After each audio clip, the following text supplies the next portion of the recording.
What's up everybody, Darkomitov here. Welcome to the next chapter of this tutorial where we're gonna go full blast Arnold lighting. This chapter I slow it down a little bit. The previous videos were sped up about 4 times and there's regular speed.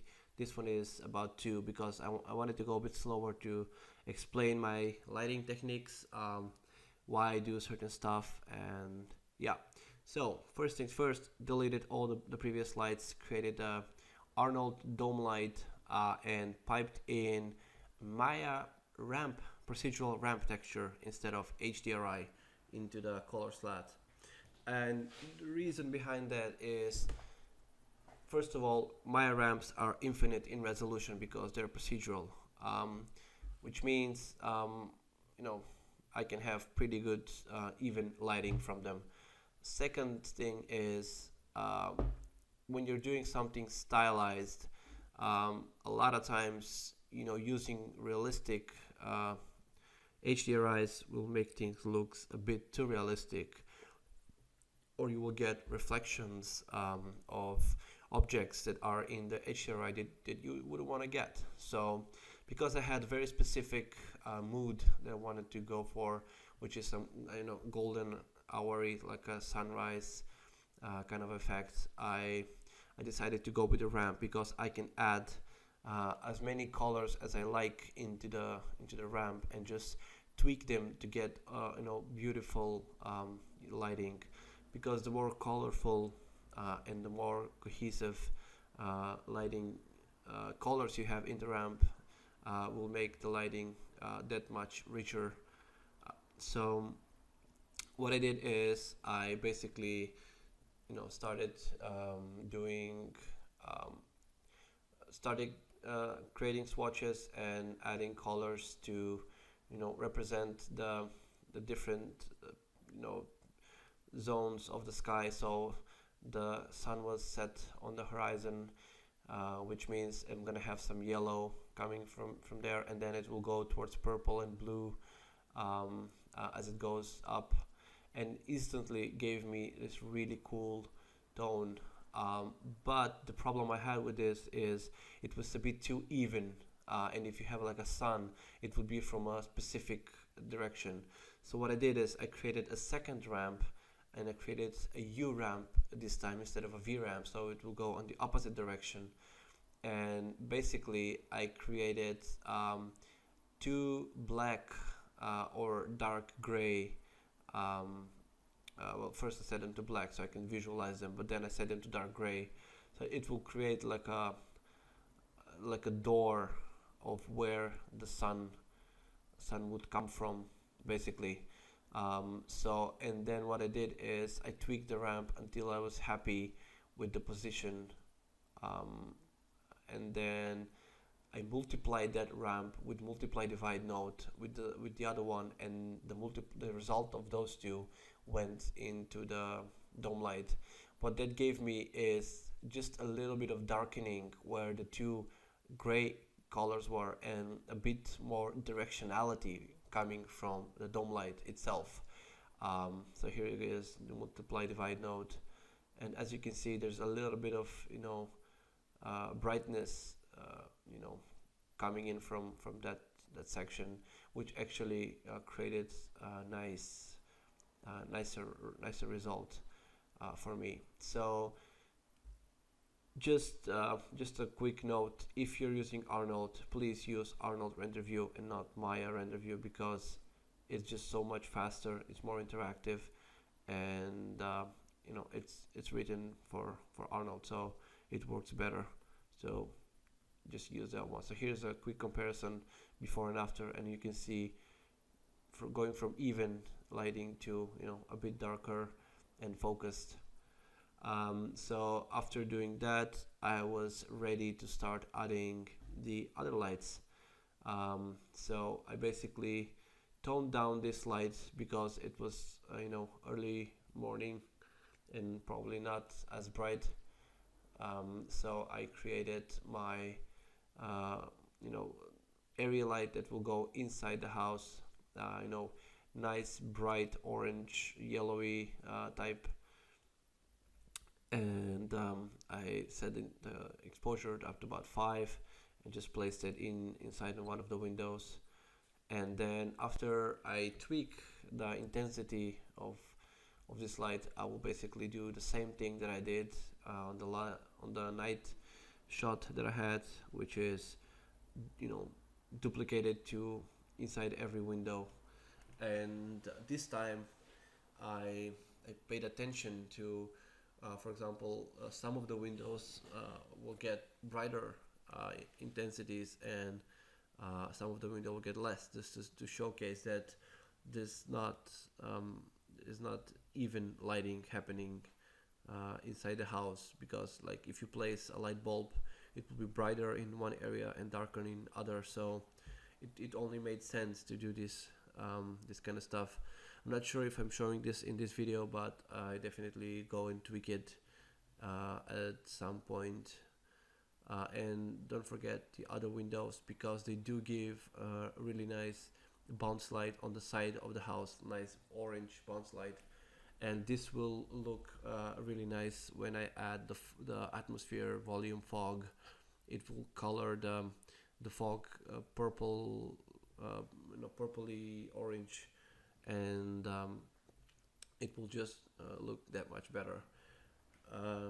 So after I was done with this one, I was missing the door light. I wanted to introduce some lighting like inside of the door, especially coming underneath. So I just duplicated the light and did another IPR, and instantly it was looking a lot better. So just waiting for the image to resolve to see a bit better, and I'm starting to like the direction that we're going for. So now it's time to add the sunlight, and the sunlight is going to be pretty subtle, again, because it's a sunrise sunset type light. I'm gonna keep it very very subtle. I'm not gonna overdrive it too much. I'm gonna soften the shadows quite a bit, and then what I'm gonna do is a little trick to make the shadows a bit softer, which is I'm gonna duplicate the light. I'm gonna set the color to much more saturated yellowy orange, and I'm gonna tone down the intensity, but I'm gonna blur out the shadows a lot more, and I'm gonna keep the rotation of the lights pretty much the same.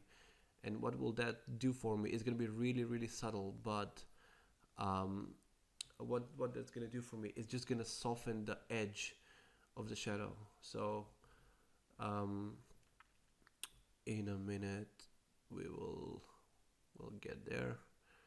So yeah, so here is me tweaking the angle and making the sun a bit darker. So if you zoom in into the shadow, you will see a little bit of bleeding happening, which will be really really nice in the high quality render. So it's very subtle trick, but I think, as they say, the devil is in the details. So all these things they do help, to get nicer image in the end. Okay, so next I think we're gonna tweak the intensities, and we're gonna start adding the bloom on the windows.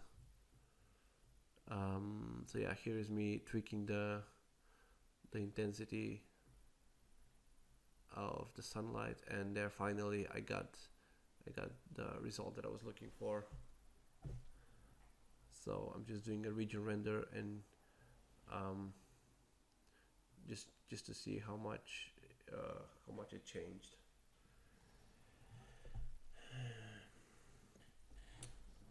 Okay.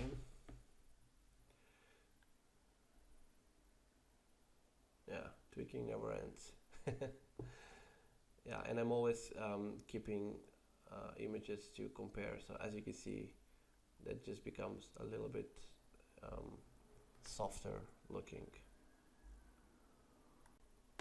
So here I brighten up the color of the wood a little bit just to have a bit better idea of how it would look in the end, and I started adding the porch light that I had in the previous render with the night shot, because I figured, yes, it's it's early morning, but because it is early morning, I would probably still have you know some light coming from the porch light.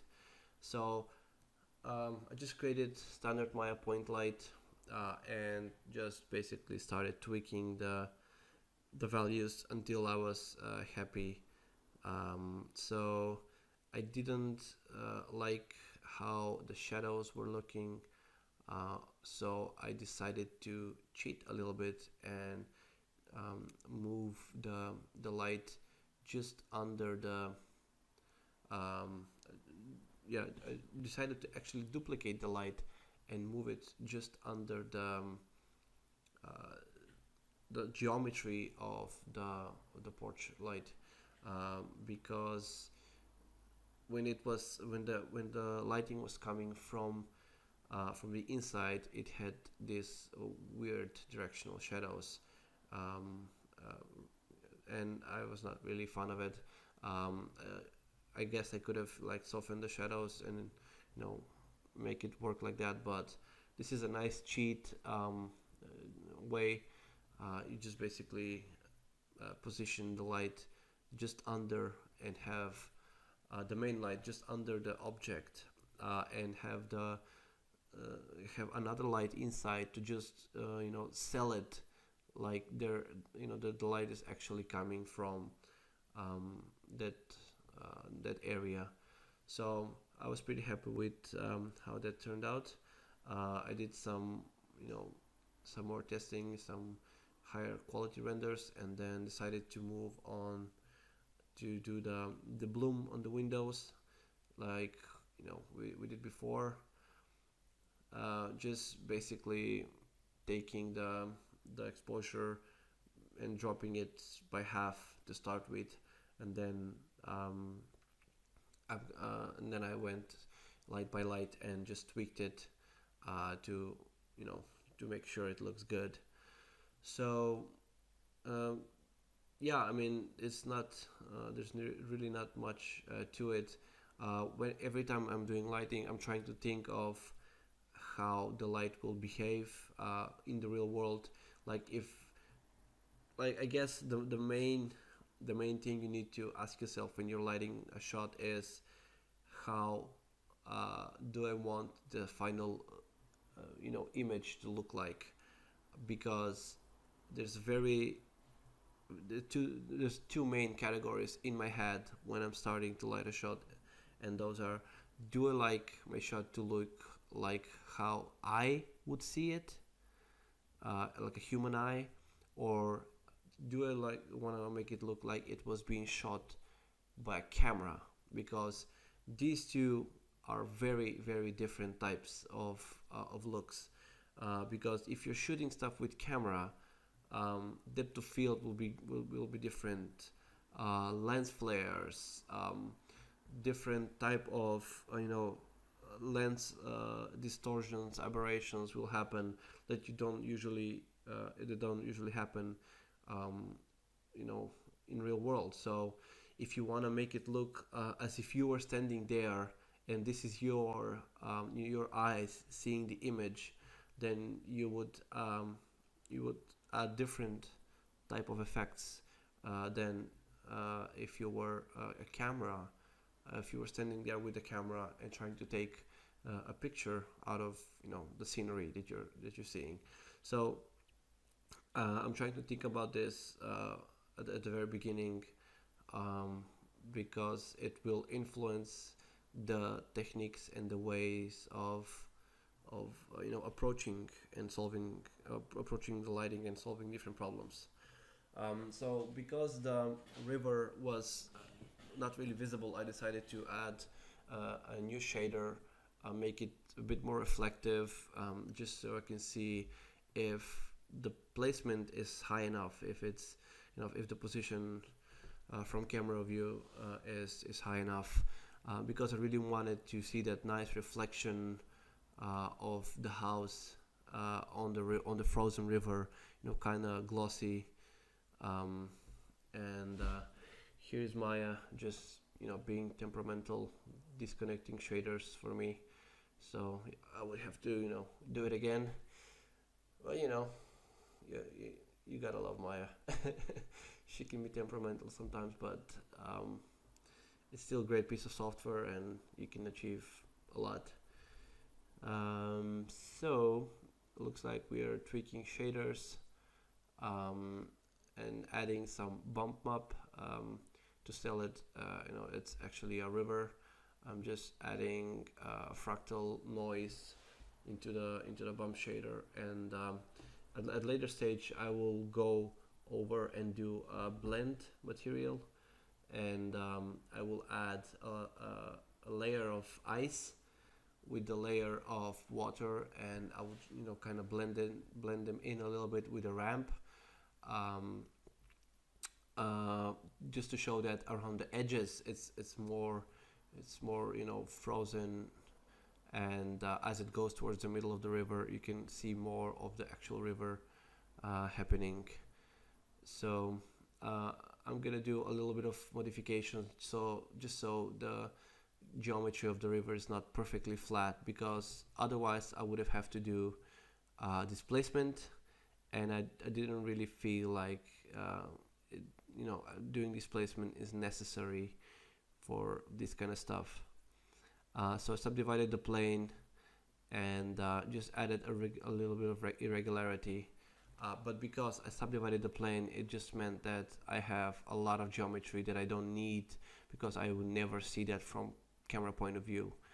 And I basically deleted most of the plane, and then off camera I took the final edge and I just extruded it out from basically from the same reasons that I mentioned before. I want to have something in there that will reflect the light and bounce it, but I don't want it to spend a lot of polygons tweaking that. So I'm just tweaking the shaders, making it look frosty, but in the same time making it look like a river. And these tweaks just went forever. Like I spent hours just tweaking shaders, going back to the lighting, moving the lights a little bit, going back to the shaders. So I'll be cutting a lot of that from the video, because it will just make it too long. And it's just something you have to experiment. It's very subjective. So I think we're getting pretty close to being done with this chapter. In the next one, I will go over what changed, what was added, and we'll just continue making this shot look better. So thanks, and